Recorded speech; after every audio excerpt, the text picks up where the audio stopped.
皆さん、こんにちは。明るい日本語学校からガイリスミットと申します。どうぞよろしくお願いします。明るいअब्रोड study and education बुटोलबाट म सुमित गैरे।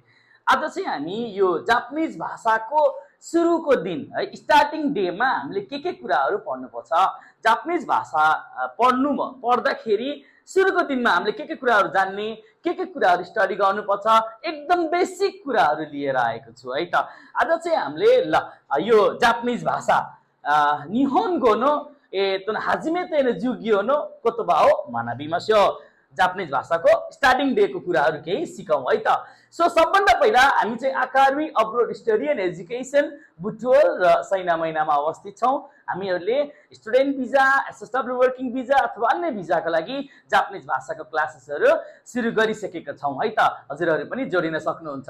So सबैभन्दा पहिला जापानिज भाषाको फर्स्ट डे, पहिलो दिनको दिन पढ्नुपर्ने कुराहरू। सो डे 1 है, डे 1 मा सबभन्दा पहिला हामीले जान्न पर्ने कुरा के त, हामीले कुन कन्ट्रीलाई भनेर ल्याङ्ग्वेज पढ्न खोजिरहेका छौँ त भन्दा जापानको लागि भनेर ल्याङ्ग्वेज पढ्न खोजिरहेका छौँ। जापान भनेको के हो, जापानलाई के भनिन्छ, निहोन भनिन्छ र अर्को अझै बुढाबुढीले के पनि भन्छन्, निप्पोन भनेर भन्ने पनि गर्छन् है। सो जापानलाई के भनिदो रहेछ, निहोन।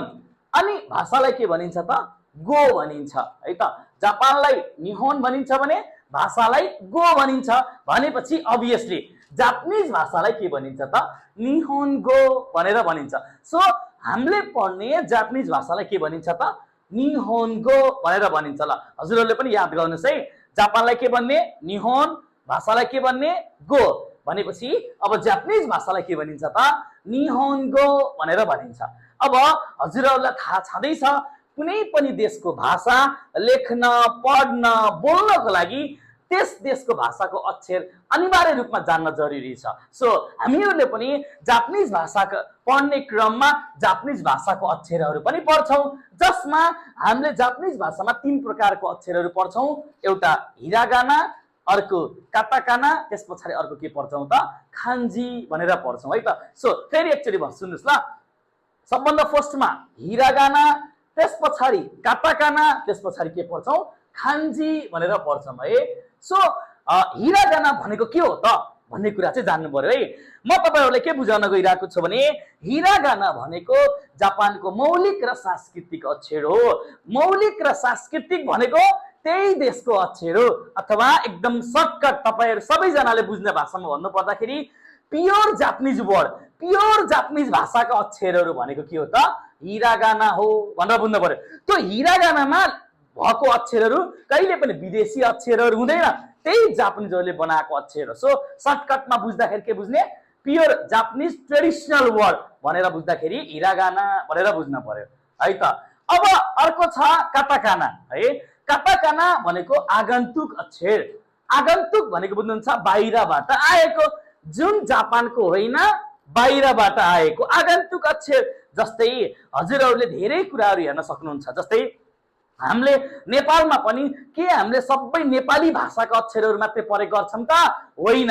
जस्तै हामीले यो पानी पिउने ग्लासलाई हाम्रो खास गिलास हो किन हाम्रो भाषामा, तर ग्लास भनिरह हुन्छौँ, बोतल होइन, अथवा विभिन्न चिजहरूलाई क्यामेरा होइन, क्यामेरा पनि इङ्ग्लिस वर्ड हो जुन हामीले नेपाली भाषामा पनि युज गरिरहेको हुन्छौँ, त्यो आगन्तुक अक्षर हो। सो काटाकाना भनेको के रहेछ त, अरू देशको भाषाबाट अथवा अंग्रेजी भाषाबाट आएका अक्षरहरू जुन जापानिजहरूले आफ्नो भाषामा पनि प्रयोग गर्ने गर्छन्, त्यस्ता अक्षरहरूलाई, त्यस्ता भाषालाई के भनिन्छ, काटाकाना भनिन्छ भनेर बुझ्न पर्यो।